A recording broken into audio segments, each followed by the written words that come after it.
Hey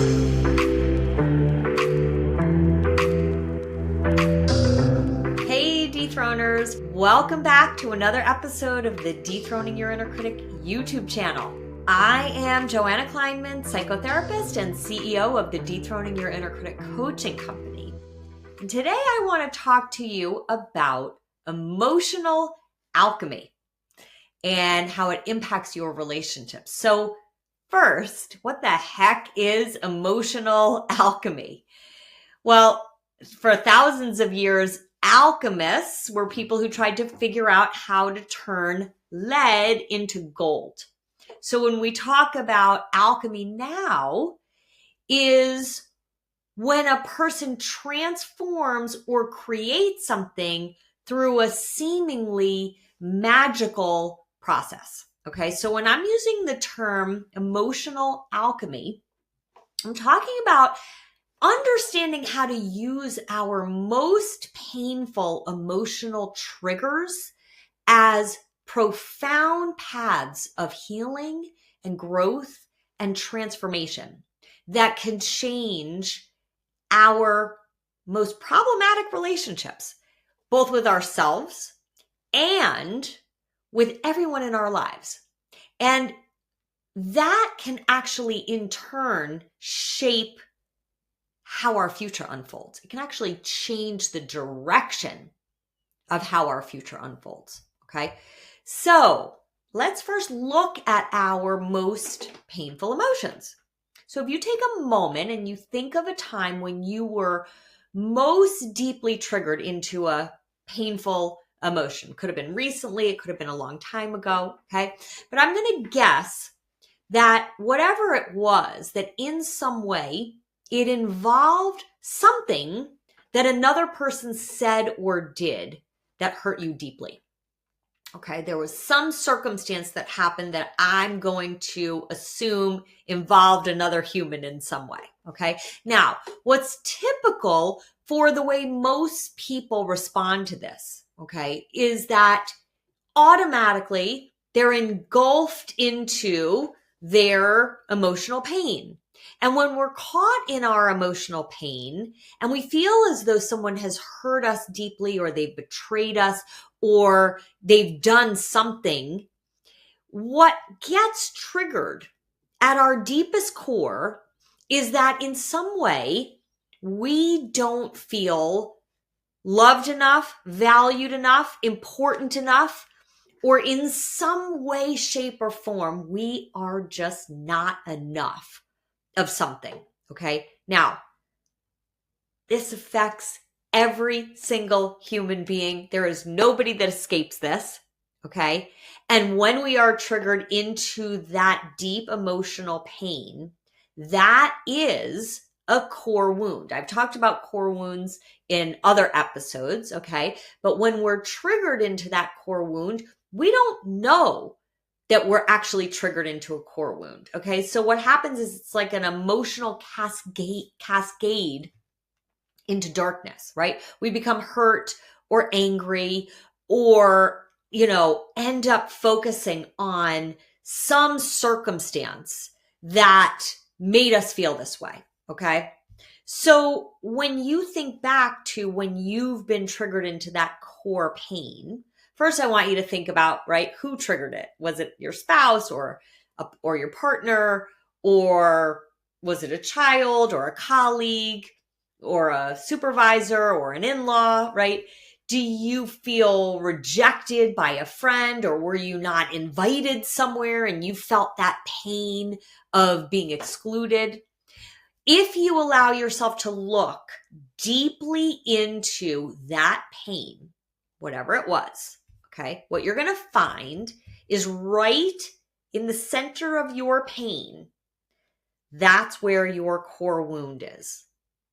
And like I said, every single one of us has a core wound, but we don't really see it clearly. We just see that person acted like a jerk or did something that made us feel really badly in the moment. Okay. Now, when we are children, right? When we are really young, age 2 or 3, we are free spirits, okay? Our hearts are fully open.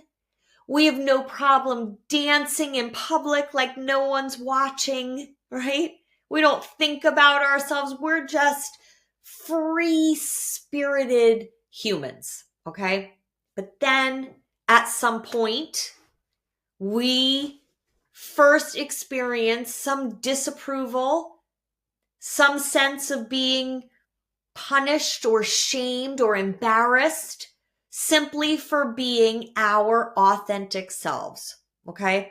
And what I mean by our authentic selves is we have some sort of unique feeling or thought or outlook or interest or a need, and somebody says, you're wrong for having that feeling, that thought, that outlook, that need, okay? And this is how our core wounds first begin, and then that core wound filters the way that we see ourselves and our life. So over time, we gather more and more and more evidence to support that core wound, and we don't even realize that we're doing it. We're completely asleep and unconscious to this, okay? So as our core wounds deepen throughout our childhood, throughout our adolescence, throughout our adult years, okay, this is how over time we continue to put up barriers of protection. Again, we don't even realize we're doing it. They're walls around our hearts to make sure that nobody hurts us, that nothing can trigger us into that core wound of not enoughness in some way, okay? Now, there were many cases where we needed these barriers to protect us. You might have grown up in a family where it was not emotionally safe to express your opinion, to say no, to disapprove of somebody, or to be your own person. Okay. So the reality is that these barriers that we put up and we don't even recognize that we're putting up, right? And that we really put them up around our hearts. Those are the barriers that trap us inside. So we have this inner life, and we don't even know that we have an inner life. And we spend the rest of our lives trying to feel okay, to feel good enough, to feel loved enough and valued enough by trying to get it from the outside world. And that limits our ability to really experience true freedom, true authenticity in our day-to-day lives, and certainly in all of our relationships, right? So that's what your automatic mind is. That's the mind of your inner critic. Where it comes from, where it stems from, is it is a reaction to your core wound. That's the reason why you have an inner critic in the first place. That is the voice that tried to protect you from being triggered. That is the voice that said, don't express your opinion. Be who everybody wants you to be. Be the smart one. Overfunction, overaccomplish, always stay busy. Be the best that you can be. Because if you're not the best, then you just suck, right? This is where all these unhealthy patterns stem from. Perfectionism, overfunctioning, people pleasing, workaholics. Now, we don't need to go back and analyze our childhoods to figure out our deepest core wounds. We can just look right now at the quality of our relationships. And the most important relationship that we need to look at first and foremost is the relationship with ourselves. Okay? So we need to be willing to use our current painful emotions right now as the beautiful gift and opportunity so that we can figure out what is really being triggered deep inside of us. Because on a day-to-day basis, if we're not doing that work, we don't recognize the degree to which our entire lives are governed around protecting ourselves from our core wounds. So your inner critic is always lurking way underneath, right? It's like, you got the tip of the iceberg and then there's all this ice underneath that we don't see. That's where your inner critic is. And she's always looking for how to fix or change something about you or someone else or some circumstance in your life so that you can avoid feeling that core wound. She's there to protect that heart. But that's the very thing that keeps your heart closed. Okay? So not only does your inner critic criticize you, she judges other people, she criticizes others, she expects other people to be different. And she causes you to overreact when other people show up being their imperfect selves. Because let's face it, we're all imperfect.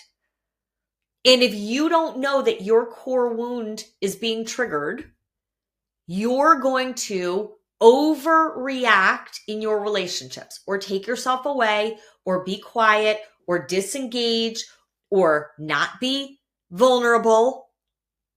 And let's face it, if we're not vulnerable with other humans, we're not going to have the level of deep emotional connection and love that we're all desperately craving. But our inner critic says, oh, no, it is way too unsafe to really be vulnerable and to risk the possibility of being rejected or being not good enough or being unloved or being not valued. Okay, so this is how your inner critic wreaks havoc on your relationship, right? So what ends up happening is that your inner critic is always trying to control how somebody else acts towards you. And when you do that, you make them responsible for how you feel. Okay, now one of the basic principles of the mind method for dethroning your inner critic is this. It is the thoughts and beliefs in your mind, that determine how you feel. It is not the circumstances of your life.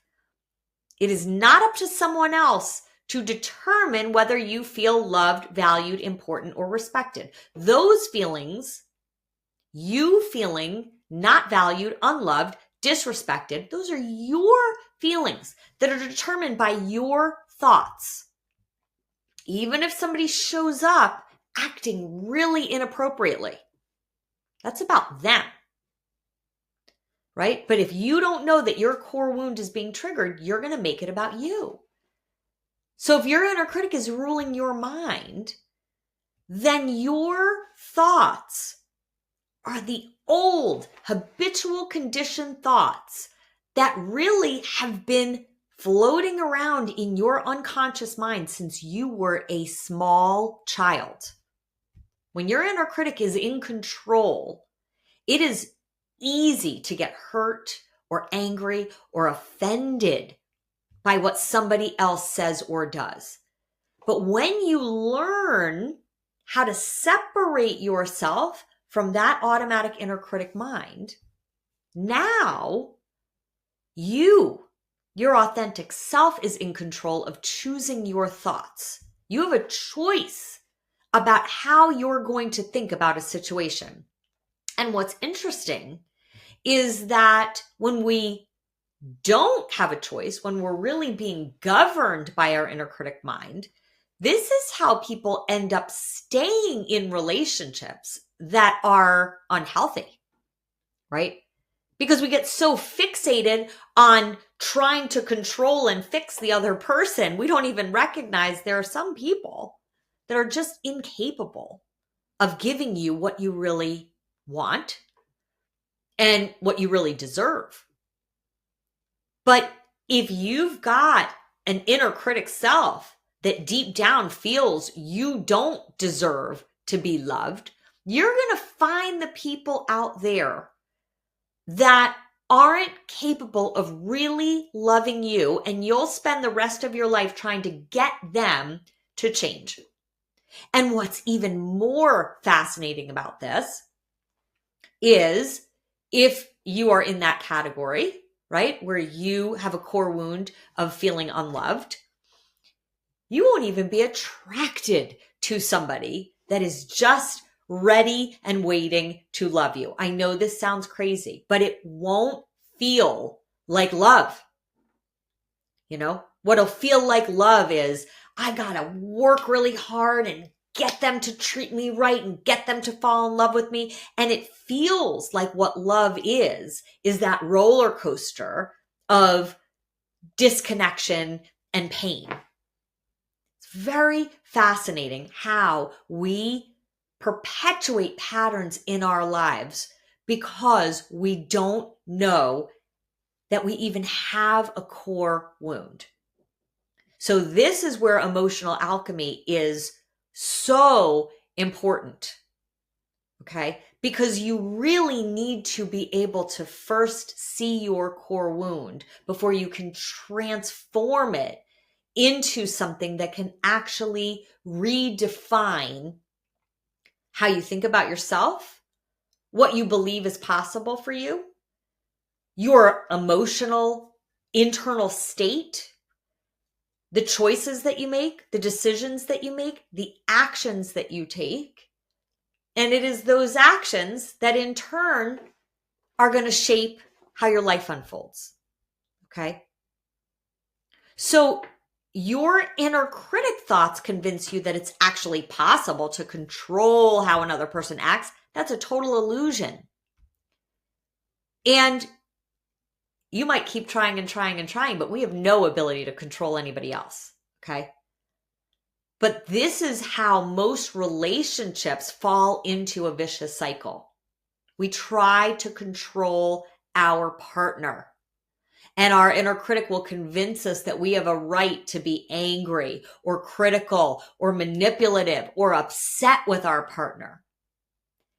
And instead, there's something that could completely change when we learn how to keep our hearts open and choose love.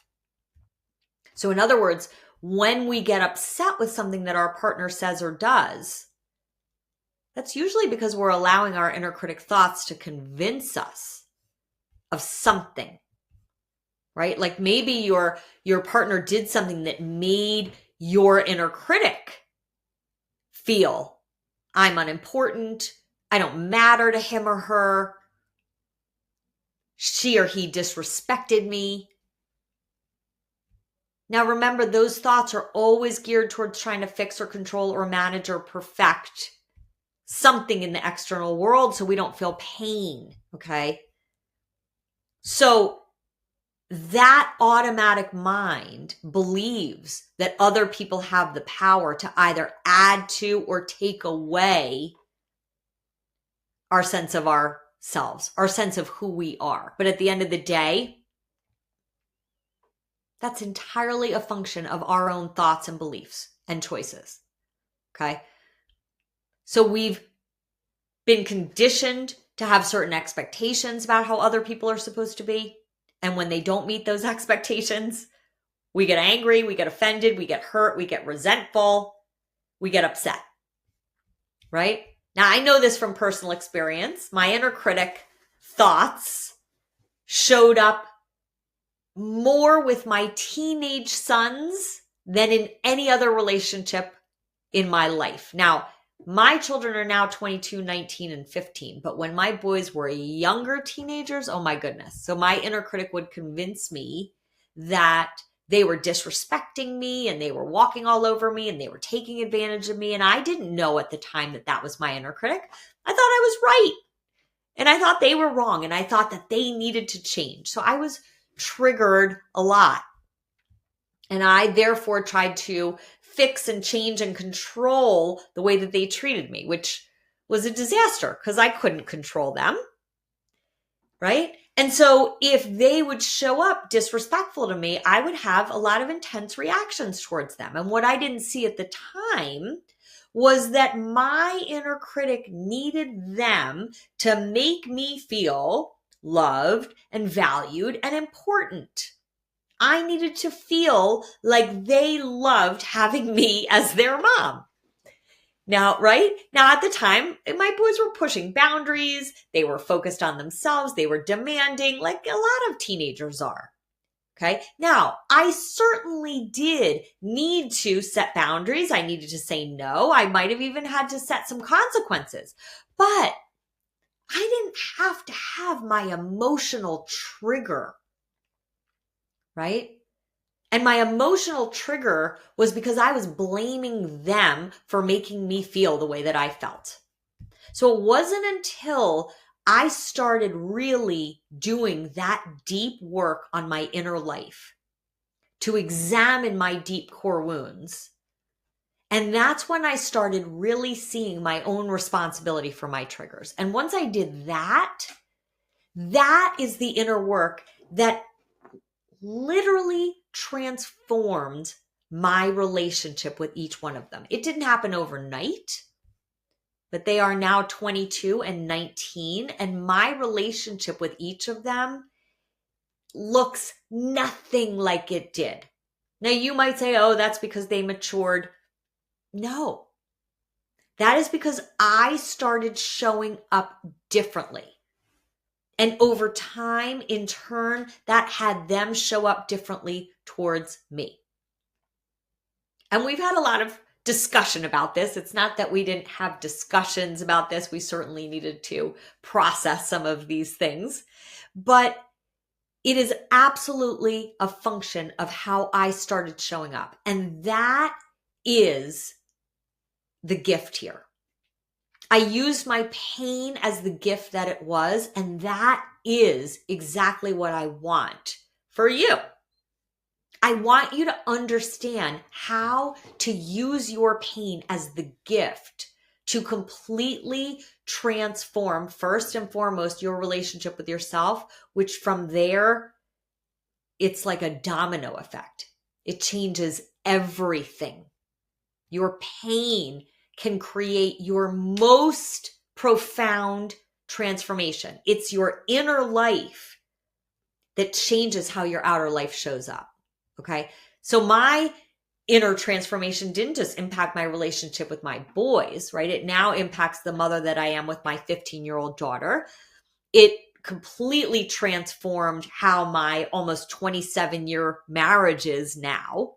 Right? I have a relationship with my husband that I promise you would not have been possible if not for the gift that my pain provided for me in my personal growth and transformation. Okay. And that's because the most important relationship that was really transformed was the relationship with myself. That's the passion that I have to teach in this world is the ability for you to practice your own emotional alchemy, for you to evolve into a different person. I am a completely different person than I was even a few years ago. Okay. I have a sense of peace and my own personal power that was literally invisible to me for a very long time. Okay. And now that I see it, I can really tell you that every single part of my life is fundamentally different. My relationships, my business, what I see as possible for me. And that's why I'm so passionate about sharing this gift with you, because you can literally change the person that you are right now. And therefore, you know, what's interesting is that when we change who we are out there in the world, we start seeing possibilities that we didn't see before, right? It's like we develop this internal capacity to receive all of these gifts around us. So we step into becoming not only who we're meant to be, but we step into creating a life that we're really meant to live. And that's becoming an observer of your inner critic self. What it's saying, where it's triggered, who triggers it, where does it get triggered the most, how those repetitive triggers create the same thoughts, the same beliefs, the same feelings, the same actions over and over and over in different relationships, in different circumstances throughout your life. That's the key, not only to having really amazing relationships, right? But it's really the key to transformation, right? Because when you start doing this emotional alchemy, you find that the same thoughts and feelings and actions that are showing up now are actually very familiar to you and have shown up in different stages of your life. And you probably had an 8-year-old version of this, and you had a 17-year-old version of this, and you had a 38-year-old version of it, and you have a now version of it, right?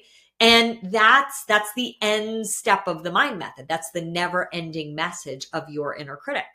My never-ending message of my inner critic is I am not good enough, right? So that message showed up in summer camp, and it showed up in middle school, and it showed up in high school, and it showed up in college, and it showed up when I got fired from my first job in my 20s, right? And, it just shows up in so many different ways.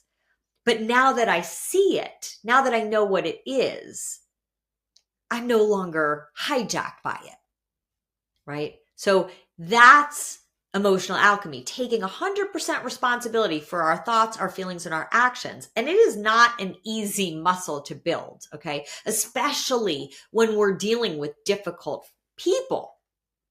Because I'm sure that you probably have some very challenging people that trigger you.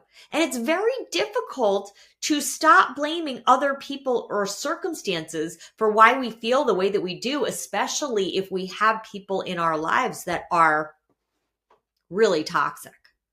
All right. But so many people spend their whole lives and so much time and emotional energy trying to get somebody else to be different, or their lives revolve around making other people happy or not wanting to disappoint someone or making sure that they're never seen by anyone as not good enough, right? So I have a woman who just completed one of my Mastering Your Mind cohorts. We'll call her Mary. Okay. And she has been married for 24 years. And when she first came into the program, one of the things that she said was that her husband was different with everyone else in their life than he was with her. So everyone had this experience of him that he was warm and friendly and engaging and outgoing, but with her, he was cold and distant, right? And what she had to look at, which was very uncomfortable for her, was that for years and years and years, she blamed him for feeling unimportant. And when she felt unimportant, she took her love away. She closed her heart down. And this created a vicious cycle in their relationship, okay, in which both of them were blaming each other for their feelings. So she would shut down and close her heart, and he would shut down and close his heart, okay? And they were blaming each other for that. And Mary lost sight of the marriage that she really wanted, right? So instead, for all those years, she didn't even know that her inner critic was running around unchecked in her mind for all those years. And she felt very justified in taking her love away. And there was this vicious cycle in their marriage that became entrenched over time to the point where by the time she joined the Mastering Your Mind cohort, she was considering ending her marriage. But here's the thing. If you want love and connection in your relationship, you have to be loving and connected. Okay? So you have to be willing to take ownership for the quality of your relationship. And you have to stop waiting for the other person to be different. So when you really understand how to master your mind by being willing to see those parts of yourself and those parts of your life that have been unconsciously designed to protect you from your core wound, that changes everything.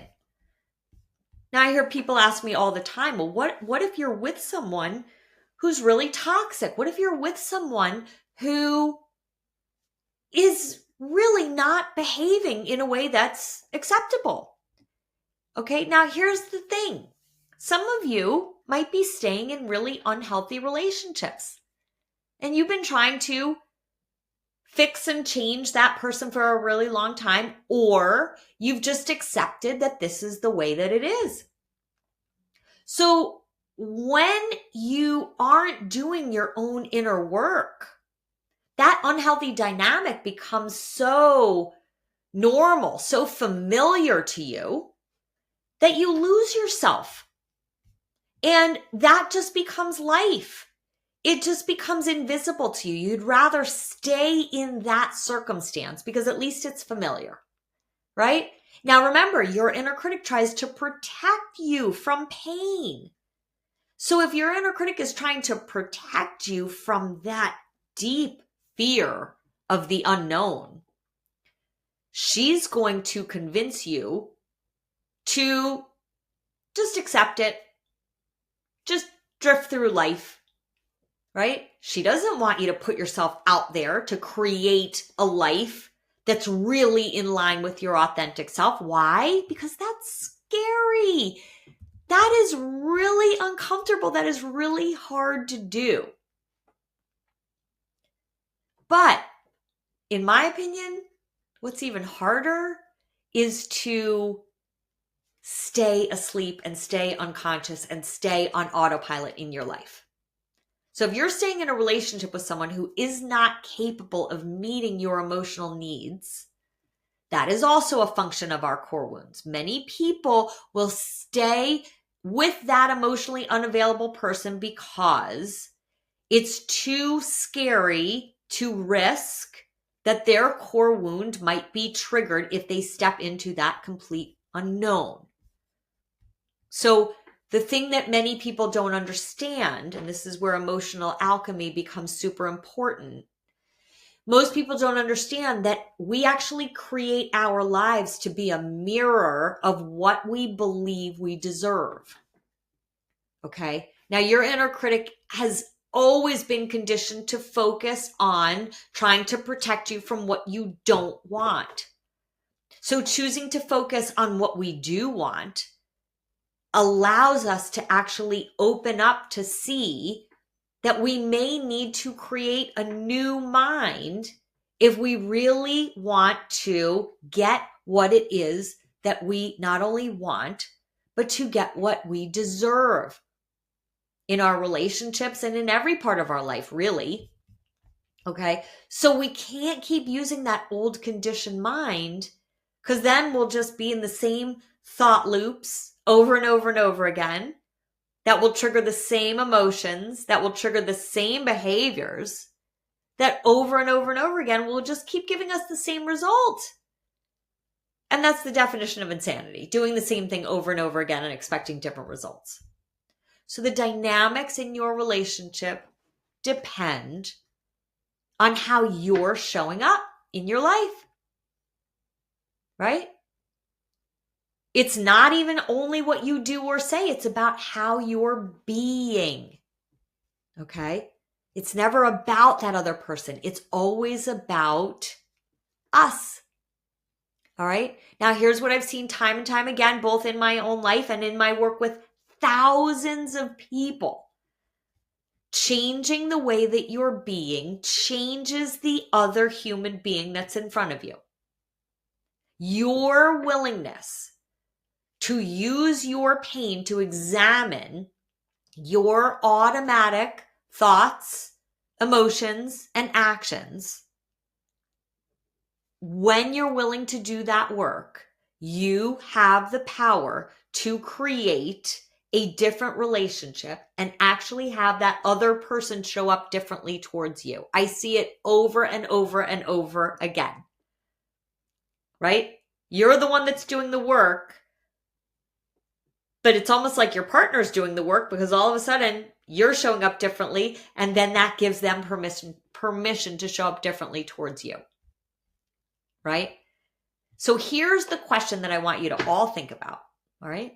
Where is this vicious cycle showing up in your life? Where are your inner critic thoughts and beliefs that are causing you to close your heart, to take your love away, right? Which might have your partner or somebody else showing up in a way that you don't like. And how are these thoughts and beliefs connected to a core wound?